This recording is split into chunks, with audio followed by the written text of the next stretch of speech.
નમસ્કાર.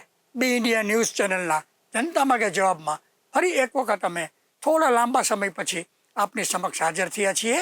આપણે જાણીએ છીએ કે આ અમારા કાર્યક્રમનો હેતુ માત્ર ને માત્ર જે સામાન્ય પબ્લિક નાગરિકો કે બીજા કોઈને અન્યાય થતો હોય અથવા તો જે નીતિ નિયમની વિરુદ્ધ કામગીરી ચાલતી હોય તો અમે એનું ધ્યાન સરકારને દોરે અને સરકાર એ બાબતે યોગ્ય કરે એવા શુભ હેતુસર જ અમે આ કાર્યક્રમ ચલાવી રહ્યા છીએ. ન તો અમારે કોઈ રાજકીય પક્ષો સાથે કે કોઈ સંસ્થાઓ સાથે પ્રત્યક્ષ કે પરોક્ષ રીતે અમારે કોઈ સંબંધ નથી.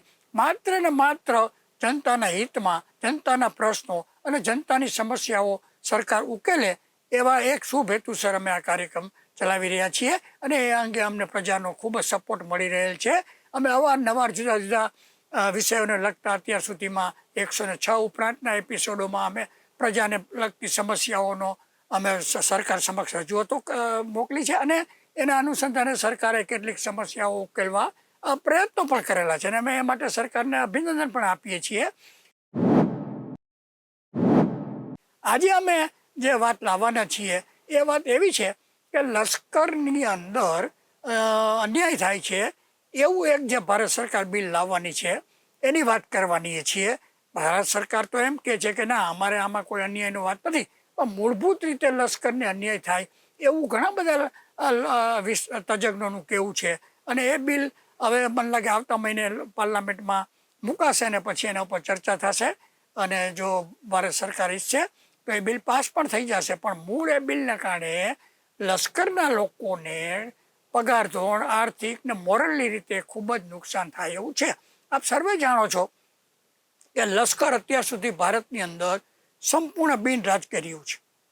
બિનરાજ એટલે મેં કહ્યું પાકિસ્તાનની અંદર તમે જુઓ સંપૂર્ણપણે પાકિસ્તાનની સરકાર હોય કે લશ્કર હોય એનું સંપૂર્ણપણે પાકિસ્તાનનું લશ્કરીકરણ થઈ ગયું છે. એની રાજકીય પદ્ધતિમાં લશ્કરનો અવાજ સર્વોચ્ચ રહે છે. ત્યારે ભારતની અંદર આજ સુધી લોકશાહી સિસ્ટમથી આપણું સરકાર ચાલે છે અને એમાં લશ્કર ક્યાંય દખલગીરી કરતું નથી અને લશ્કર એની રીતે એના નીતિ નિયમો મુજબ બિન રાજકીય પક્ષે કરે છે. એ ભારતનું સૌભાગ્ય છે. પરંતુ આવા બિલો આવે તો એ ભારતને ભવિષ્યમાં નુકસાન કરી શકે છે આપણી રાજકીય સિસ્ટમની અંદર. તમે જુઓ લશ્કરની વાત કરીએ આપણે એ બિલ ઉપર આવીએ પહેલાં હું તમને કહું, જ્યારે પાકિસ્તાન ને હિન્દુસ્તાનનું યુદ્ધ થવાનું હતું ત્યારે સન્માનીય સ્વર્ગસ્થ વડાપ્રધાન ઇન્દિરાજી ગાંધી હતા. એણે કીધું કે ના આપણે યુદ્ધ કરવું છે.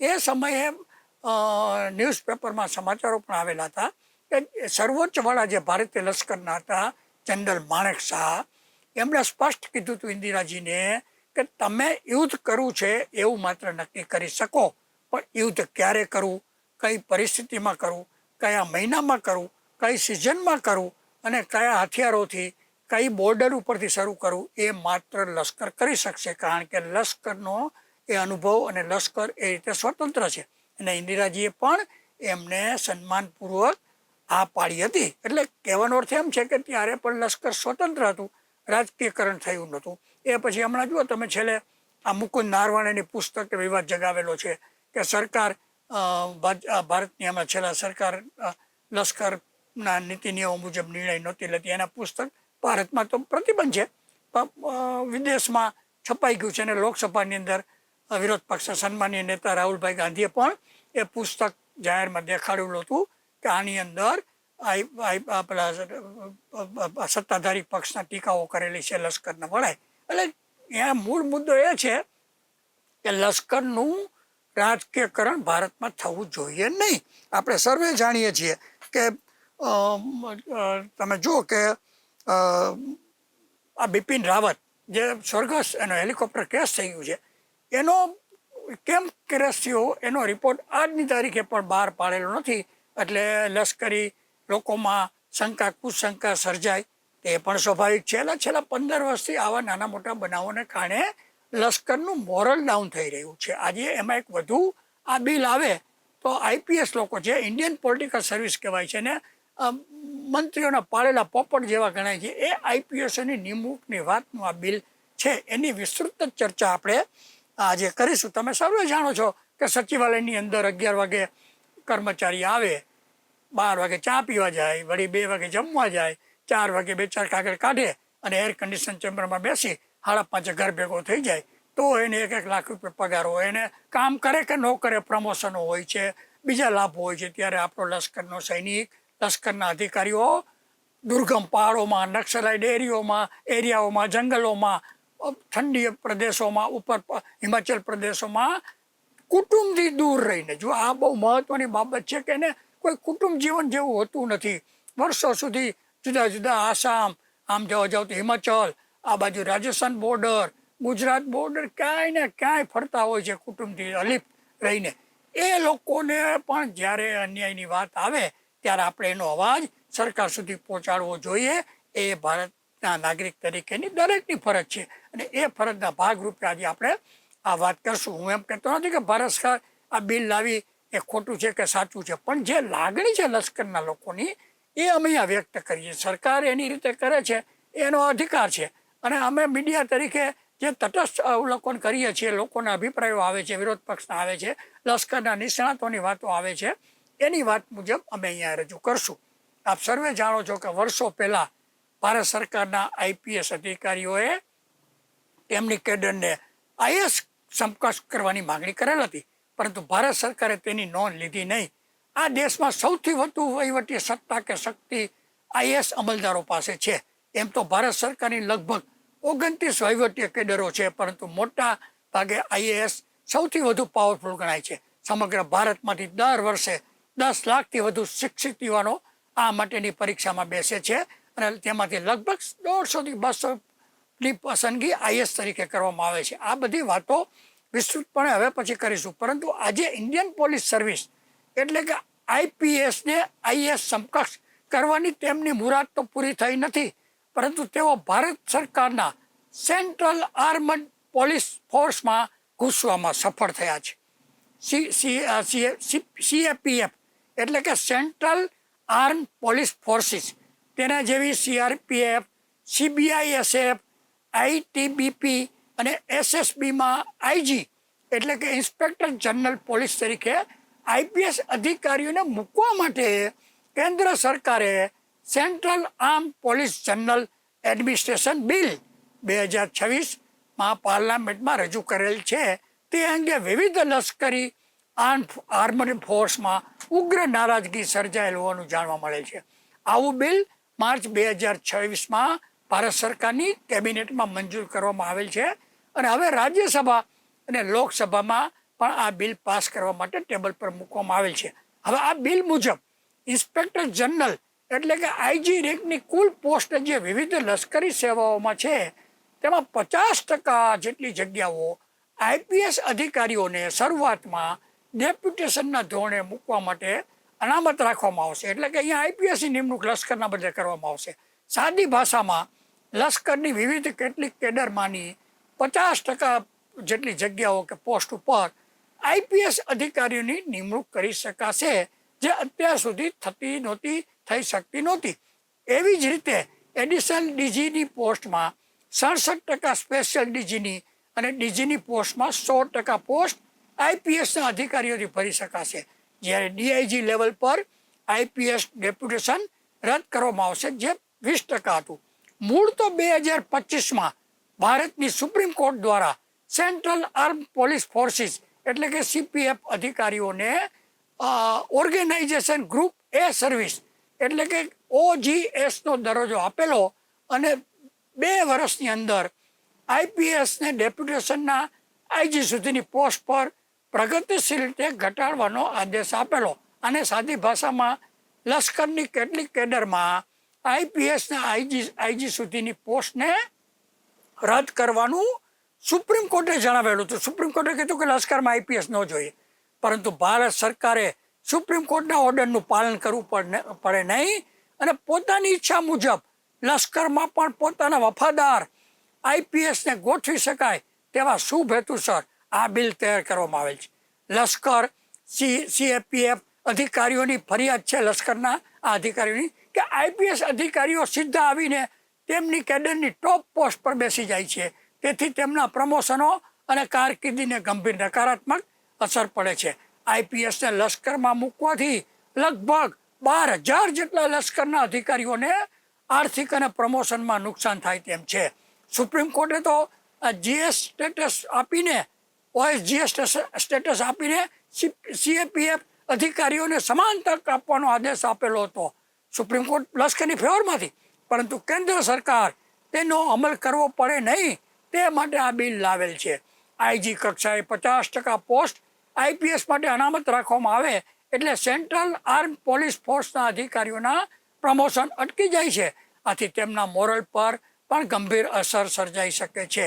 CAPFના કર્મચારીઓ અધિકારીઓ પોતાના ફોર્સમાં વર્ષોથી કામ કરતા હોવાથી તેમને બોર્ડરનો, રાયટ કંટ્રોલ કરવાનો, ઇન્ડસ્ટ્રીયલ સિક્યોરિટીનો અને ખાસ બહોળો અનુભવ હોય છે અને તેઓ જ આ કામગીરી માટે સક્ષમ ગણાય છે. ભારત સરકાર સુપ્રીમ કોર્ટના આદેશની વિરુદ્ધમાં આ બિલ લાવવા માટેનું કારણ તો એવું આપે છે કે આ બિલથી સેન્ટ્રલ અને સ્ટેટ વચ્ચે કોઓર્ડિનેશન વધશે. આ બોગસ વાત છે, કારણ કે IPS પોલીસ અધિકારીઓ વિવિધ રાજ્યો સાથે સારી રીતે કામ કરી શકે એવા બહાના કાઢેલા છે. હવે CAPF minister of home affairs હેઠળ કામ કરે છે, જ્યારે ઇન્ડિયન આર્મી ડિફેન્સ મિનિસ્ટરના તાબા હેઠળ કામ કરે છે. CAPF મુખ્યત્વે આંતરિક સુરક્ષા અને સરહદ સુરક્ષામાં મદદ કરે છે, જ્યારે આર્મી દેશ બહારના આક્રમણ અને યુદ્ધના સમયે મુખ્ય ભૂમિકા ભજવે છે. આંતરિક અસ્થિરતા અને સરહદી ઉલ્લંઘન થાય છે ત્યારે CAPF યુદ્ધના સમયે આર્મીને મદદ કરે છે. આમ CAPF કેડર જ દેશની પ્રથમ લાઇન ઓફ ડિફેન્સ છે, એટલે સૌથી આગળ એ રહે છે. પૂર્ણ યુદ્ધ અને બાહ્ય આક્રમણ સામે આર્મી તો લાસ્ટ લાઇનમાં આવે છે. આમ CAPF અને આર્મી સાથે મળીને લડાઈ કરે છે. આ બિલ અંગે નિવૃત્ત ગૃહ સચિવ RK સિંઘે પણ કહેલ છે કે સરકાર આ બિલ લાવી છે તે ખોટું અને અનુચિત છે.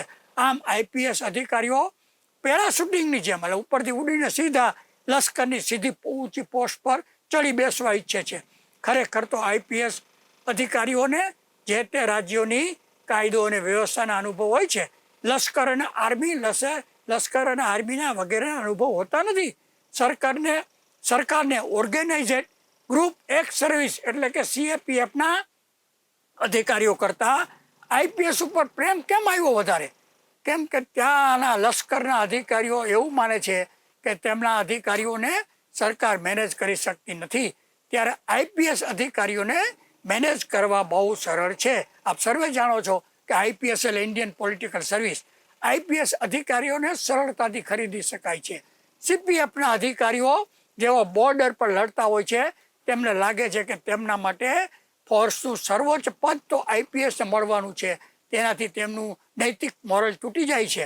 આમ સરકારના આવા બિલથી લશ્કર સાથે જોડાયેલા લગભગ 12,000 અધિકારીઓ પ્રમોશનથી વંચિત થઈ જશે. લશ્કરના અધિકારીઓ તેમના કામમાં નિષ્ણાત હોય છે, પરંતુ વફાદાર તો બંધારણનો હોય છે, જ્યારે IPS વફાદાર સરકારના મંત્રીઓને રહેતા હોય છે. આમ લશ્કર ઉપર પણ IPS મારફત કાબુ રાખવાનો હેતુ આ બિલની પાછળનો છે તેવું વિરોધીઓ કહે છે અને નિષ્ણાતો પણ કહે છે. વિવિધ ચૂંટણીઓ સમયે વ્યવસ્થાની જવાબદારી જો મોટે ભાગે CAPF સંભાળતા લશ્કર જવાનોની હોય છે. આથી જો ફોર્સનો વડો IPS હોય તો જે તે રાજકીય પક્ષ પોતાની મનમાની ચૂંટણીની પેટીઓ બાબતે કરી શકે છે. હાલ એવું થઈ શકતું નથી. સેન્ટ્રલ આર્મ પોલીસ ફોર્સના 12,000 જેટલા અધિકારીઓના પ્રમોશન અને કારકિર્દી IPSને કારણે બગડી જશે. IPS અધિકારીઓ સરળતાથી મેનેજ થઈ શકે છે, જ્યારે લશ્કરના અધિકારીઓ થઈ શકતા નથી.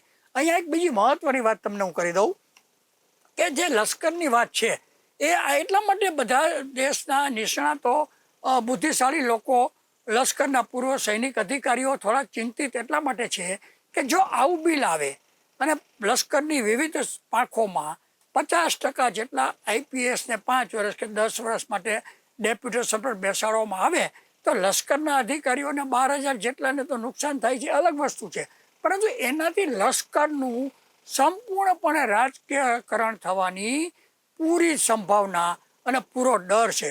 તમે જુઓ પાકિસ્તાનની અંદર જ્યારે લશ્કર અને રાજકારણીઓ ઉપર એનું કંટ્રોલ આવી ગયો એટલે આજે પાકિસ્તાનની સરકાર ચૂંટાયેલી સરકારની કોઈ વેલ્યુ જ નથી. ત્યાં લશ્કરનું જ સંપૂર્ણ વર્ચસ્વ છે, કારણ કે ત્યાંના લશ્કરનું સંપૂર્ણપણે રાજકીયકરણ થઈ ગયું છે. ત્યાં તમે બીજી બાજુ જુઓ અમેરિકા ચાઇના, ફ્રાન્સ, રશિયા, આવા 5-6 દેશોની લશ્કરી તાકાત તો આજે દુનિયાની શ્રેષ્ઠ છે. પરંતુ એનું તમે લોકશાહી દેશો છે, ચીન બાદ કરતા લોકશાહી દેશો જે છે એની અંદર લશ્કર સંપૂર્ણપણે સ્વતંત્ર છે. આજે તમે ઇઝરાયલ અને ઈરાનનું યુદ્ધ જુઓ છો તો એમાં સંપૂર્ણ કંટ્રોલ ઇઝરાયલના લશ્કરી વડાઓ કે અમેરિકાના લશ્કરી વડાઓનો છે. એ કહે છે કે ભાઈ આ સમયે આ રીતે યુદ્ધ કરવું, એમાં કોઈ રાજકીય હસ્તક્ષેપ થઈ શકતો નથી, કારણ કે ત્યાં બંધારણ મુજબ લશ્કર સ્વતંત્ર છે અને સ્વતંત્ર રહેશે. અહીંયા આપણા બિલથી મૂળ મુશ્કેલી એ થાય છે કે આઈપીએસ કેડેટ તમે જુઓ, આ છેલ્લા 20 વર્ષના ગુજરાતના અનુભવ જુઓ કે દેશના તમે સીબીઆઈના વડાના ઘરે દરોડા પડેલા હતા. ઓલો શર્મા હતો, આઈપીએસ જ હતો, તો એવા બધા એના ઘરે દરોડા, આલોક શર્મા, પેલો હામામાં સીબીઆઈના અધિકારીઓ એકબીજા પર દરોડા પાડેલા હતા. તો એ આઈપીએસઓની મથરાવટી આજે દેશમાં સરદાર વલ્લભભાઈ પટેલે કહેલું હતું ત્યારે તો આઈપીએસ લોખંડી અને કેડર ગણાશે. પરંતુ આજે તમે જુઓ કે એક પણ આઈપીએસ તમે હજુરિયાવાળા કરે એને તમે સરકારથી પોસ્ટિંગ આપે છે. ગુજરાત સરકારમાં તમે જુઓ કે આઈપીએસની નિમણૂકમાં સંપૂર્ણપણે કોણ હાજિયા કરતો હોય, કોણ એને તાબે નથી થતો. કુલદીપ શર્મા ભૂતકાળના એવા ઘણા બધા કેસો છે કે જેમાં સરકારની પેલો આરબીસી શ્રીકુમાર કે જેણે સરકારની હાજિયા ન કરી તો 72 વર્ષે કોઈ કારણ વગર એને 2 મહિના સાબરમતી જેલમાં રહેવું પડેલું હતું, સાચી વાત કહેવા માટે. તો હવે આ આઈપીએસની કેડર સંપૂર્ણપણે પાળેલા પોપટ જેવી થઈ ગઈ હોય, એને તમે લશ્કરના 50% અધિકારીઓની જગ્યાએ એને બેસાડી દો તો ભવિષ્યમાં ભારતના લશ્કરની પણ રાજકીયકરણ થઈ જાય તો દેશનું બંધારણ અસ્તિત્વ ખતરામાં આવી જાય. કેમ કે પછી તો લશ્કરને જે રાજકીય માણસો કે એમ જ કરવું પડે. તો લશ્કરનો ઉપયોગ પણ લોકશાહીની સામે આંદોલનો થતા હોય એમાં વિશેષ રૂપમાં કરવામાં આવે તો મૂળભૂત બંધારણનો હેતુ જે આપણો છે એ હેતુ જળવાય નહીં. એટલે તમે, અને બીજું મને તો અફસોસ એ વાતનો થાય છે કે ભારતની વસ્તી 140 કરોડની છે. આજે 70 વર્ષથી આઝાદી થયા. તમે જુઓ અમેરિકાની વસ્તી હવે 30 કરોડની થઈ, ચાઇનાની વસ્તી ભલે આપણા જેટલી 140 કરોડની છે, ફ્રાન્સની જુઓ. સૌથી વધુ તમે દાખલો લ્યો ઇઝરાયલનો કે 6-8 કરોડની વસ્તી છે, પણ એ લોકોએ ઇઝરાયલ આજે 6-8 કરોડની વસ્તી, પરંતુ એના ટચુકડા લશ્કરથી આજુબાજુના 54 જેટલા મુસ્લિમ દેશોને કંટ્રોલ કરે છે. કેમ કે એને લશ્કરના સાધનોમાં, લશ્કરી પેલી સિસ્ટમની અંદર અતિ આધુનિક સંશોધનો ઉપર જ ભાર મૂક્યો છે. એ નવા સાધનોનું સંશોધન કરે છે. તમે જુઓ અમેરિકાના નવા સાધનોના સંશોધનો સતત ચાલુ હોય છે. ચાઇનાએ તો લશ્કરમાં રોબોટ એવા બનાવ્યા છે કે એને સૈનિકો મોકલવા જ નહીં પડે અને રોબોટ લડશે. ફ્રાન્સ તમે જુઓ કે અદ્ભુત વિમાનો બનાવીને આપણને વેચે છે. રાફેલ બાબતે ઉવાપો થયેલો ભ્રષ્ટાચારનો એ અલગ વાત છે, પણ કહેવાનો અર્થ એમ છે કે આ દેશો પોતાની લશ્કરી તાકાતની અંદર દુનિયાની અંદર શ્રેષ્ઠ ટેકનોલોજીનો આવિષ્કાર કરે છે, સંશોધન કરે છે. ભારત શું કરે છે? અશોક ખેરાત જેવા બાબાઓ આજે તમે જુઓ ભારતમાં દર વર્ષે એક નવો બાબો આવે જે સ્ત્રીઓનું ચારિત્ય હનન કરે, અબજો રૂપિયાનો ભ્રષ્ટાચાર કરે અને લાખો લોકો એને ચાન્સ પર. કઈ નવી સંશોધન ટેકનિક તમે ભારતમાં વિકસાવી? તમે એવું કોઈ પ્રોત્સાહન સરકાર આપી રહી છે કે જેનાથી લશ્કરને કોઈ નવા સાધનો શોધે? લાઇટ કોણે શોધી? હું એમ કહું છું વોશિંગ મશીન કોણે શોધ્યું? તો કે પરદેશમાં બહેનોને એનાથી ફાયદો થયો. આપણે ત્યાં શું કરીએ છીએ? ફલાણા મંદિરની અંદર બહેનો પગે લાગવા જાય અને લાખોની ભીડ થાય. તલવાર, તીર અને ત્રિશુલની રાજનીતિને કારણે તમારું કોઈ નવું સંશોધન થતું નથી અને દેશ આખો અત્યારે એક ધાર્મિક ઉન્માદની અંદર ચાલ્યો જાય છે ને એ સંશોધનો નથી થતા. એટલે આપણે આજે 140 કરોડની વસ્તીની અંદર આપણું લશ્કર તમે જોવા જાઓ તો આપણા સાધનો એટલા સક્ષમ છે જ નહીં કે આજે આપણે માનો કે આજે ઇઝરાયલ અને અમેરિકા લડી રહ્યું છે તો આપણે તો એના 100મા ભાગનું પણ આપણી પાસે ટેકનોલોજી નથી. આપણી પાસે માનવ બળ છે, બુદ્ધિબળ છે, વૈજ્ઞાનિકો છે આપણી પાસે, પણ એ જે સરકારનું પ્રોત્સાહન મળવું જોઈએ જે બીજા દેશ. મેં કહ્યું ને કે આપણે ત્યાં તીર, તલવાર ને ત્રિશુલની રાજનીતિ, ધાર્મિક ઉન્માદ, લાખો. હવે તમે જો એક બીજો વિચાર કરો કે હું એના એક બીજો એપિસોડ બનાવીશ કે ભારતના 15 જેટલા જે તિરુપતિથી માંડીને અંબાજીથી માંડીને 15 મંદિરો એવા છે કે એના હમણાં આંકડા થોડાક બહાર આવેલા કે એ મંદિરની વાર્ષિક આવકો એક 5,000 કરોડ 20,000 કરોડ અને આ બધાની મિલકતો અત્યારે 1,00,000 કરોડ ઉપરથી થઈ ગઈ. હવે તમે વિચાર કરો કે આટલા મંદિરોની કિંમતો 1,00,000 કરોડ ઉપરની છે. બીજી બાજુ આપણા હું કહું દેશની 94,000 સ્કૂલો બંધ થવા જવા દો. ગુજરાતની અંદર 35,000 સ્કૂલોમાં ટીચર નથી, એના ઓરડાઓના ઠેકાણા નથી, એમાં ડિજિટલ શિક્ષણના સાધનો નથી. તો તમે આ મંદિરોના બદલે આ સ્કૂલોના ઓરડા ન બનાવી શકો. સ્કૂલોની અંદર તમે ડિજિટલ બોર્ડ, ડિજિટલ લેટેસ્ટ પ્રકારનું શિક્ષણ આપી એઆઈ, અત્યારે તો એઆઈનો જમાનો આવી રહ્યો છે, તો તમે સરકારી શાળાઓની અંદર આ 1,00,000 કરોડના મંદિરોમાં જે પૈસા પડ્યા છે, 1,00,000 કરોડનું સોનું પડ્યું છે, એનાથી સામાન્ય નાગરિકને શું ફાયદો? અહીંયા મુદ્દો એટલો જ છે કે તમે ધાર્મિકતાનો હું વિરોધી જરા પણ નથી. ધર્મ એ દરેકનો અંગત અધિકાર છે. અમેરિકામાં લોકો ચર્ચમાં જાય છે, પણ એનો રાજકીય ઉપયોગ નથી થતો કે ભાઈ હું ચર્ચમાં ગયો એટલે મને મત આપો, કે હું ચર્ચમાં છું એટલે આમ કરો, કે એવું કોઈ ફોટા પ્રદર્શિત નથી થતા, કે એવું કંઈ કશું થતું નથી. તો એ આપણે ધર્મની ચાઇનામાં જુઓ, બૌદ્ધ ધર્મમાં મંદિરમાં હું ગયો છું ચાઇના, તો 5 રૂપિયા ફી આપીને તમે બૌદ્ધ મંદિરમાં જઈ શકો છો, પણ એ અંગત બાબત છે. ત્યાં કોઈ આમ પ્રજાની અંદર ધર્માન ને બૌદ્ધ મંદિરના કારણે આમ કરો ને તેમ કરો એ કોઈ વાત નથી. ત્યાં તો નવા સંશોધનોની જ વાત હોય છે. અહીંયા મૂળ કહેવાનો મુદ્દો એ છે કે લશ્કર જ્યારે આપણું આટલું સ્વતંત્ર રહ્યું છે, મેં કહ્યું માણેકશાહનો તમને દાખલો આપ્યો કે ભાઈ આ માણેકશાહે ઇન્દિરાજીને પણ આવું કહી દીધેલું હતું, કારણ કે આપણું બંધારણીય રીતે લોકશાહી દેશ લશ્કરથી સ્વતંત્ર છે, રાજકારણને સ્વતંત્ર. પણ જો આ બિલ ભારત સરકાર મૂકે છે, એ બિલ આવશે તો 50% આઈપીએસોની નિમણૂકથી એ ભયસ્થાન રહેવાનું જ છે. કારણ કે આઈપીએસોએ પોતાની મથરાવટી આખા દેશમાં તમે આઈપીએસોનો સર્વે કરો તો ભ્રષ્ટાચારીઓ અને ગેરરીતિઓ આચરનારાઓમાં સૌથી શ્રેષ્ઠ ઇલકાબેન જ મળી શકે એમ છે. ગુજરાતના તો 5 આઈપીએસો 7 આઈપીએસો જેલમાં ગયેલા અને જેલની બહાર આવેલા, 8 વર્ષે 10 વર્ષે અને પાછા ગોઠવાઈ ગયા છે જુદી જુદી જગ્યાએ.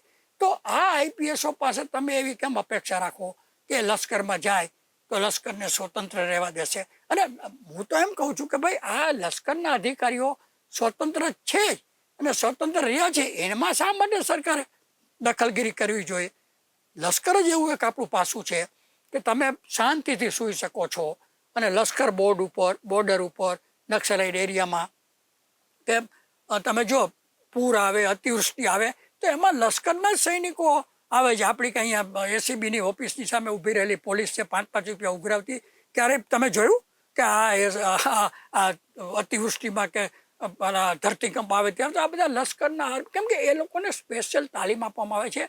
એ લોકોને બીજું કોઈ એની કોઈ અપેક્ષાઓ પ્રજા સાથે હોતી નથી, એટલે એ એના કામમાં નિષ્ણાત હોય છે. અને એ નિષ્ણાતના બદલે તમે એની ઉપર આઈપીએસો જે એર કન્ડિશન ચેમ્બરમાં બેસી અને જે શું કહીએ આપણે કે જે એવા ધંધા કરતા હોય એને તમે લશ્કરમાં બેસાડશો તો એ લશ્કરને બગાડી નાખશે. અહીંયા મૂળ આ બિલ લાવવાનો, ભલે ભારત સરકાર એનો બચાવ કરે છે કે રાજ્યો અને કેન્દ્ર વચ્ચે એમ કે વધારે સંવાદિતા રહે, પણ એવી જરૂર પડી જ નથી અત્યાર સુધીમાં. અને બીજું કે આ 12,000 જેટલા લશ્કરના અધિકારીઓ એમ કહે છે કે અમને આના કારણે નુકસાન થવાનું છે. તો આપણે એવી આશા રાખીએ કે આની કોઈ કમિટી બને ભારત સરકાર ઉપર, અને લશ્કરના અધિકારી, મેં કીધું પેલા પૂર્વ ગૃહ સચિવે પણ સ્પષ્ટ કીધું કે આ બિલ તો લશ્કરને નુકસાન કરતા છે, તો એવા અધિકારીઓને બોલાવી એની સાથે ચર્ચા વિચારણા કરીને વચલો રસ્તો કાઢવો જોઈએ કે ભાઈ આ આઈપીએસની જરૂર છે તો એ ગૃહ ખાતામાં બેસાડો, એને હોમ મિનિસ્ટ્રીમાં બેસાડો. પણ લશ્કરના, માનો કે આસામની અંદર તમે આઈપીએસને લશ્કરના વડા તરીકે બેસાડશો તો એ તો કામ કરવાને બદલે કામ બગાડશે. એટલે અહીંયા સૌથી વધુ ગંભીર બાબત હું વારંવાર કહું છું કે આ પાકિસ્તાનની અંદર જેમ આ લશ્કરીકરણ થઈ ગયું સરકારનું, એમ જો આવી સિસ્ટમ આપવામાં આવે તો ભારતમાં થઈ શકે એમ છે લશ્કરીકરણનું રાજકીયકરણ. એટલે આ ન થવું જોઈએ. જનરલ માણેકશાહને યાદ કરીને આપણે યાદ રાખવું જોઈએ. અને મુકુંદ નરવાણે તો આ બુક લખી જ છે હમણાં, જેનો ઉવાપો દેશભરમાં થયેલો છે. તો આપણે એવી આશા રાખીએ કે ભાઈ આ 12,000 જેટલા લશ્કરના અધિકારીઓને અન્યાય ન થાય અને ભારતીય લશ્કર સંપૂર્ણપણે સ્વતંત્ર રહે એ પ્રમાણે ભારત સરકાર પગલાં લે, એવી આશા સાથે આજે આપણે વિરમીએ છીએ. જય હિન્દ, જય જય ગરવી ગુજરાત.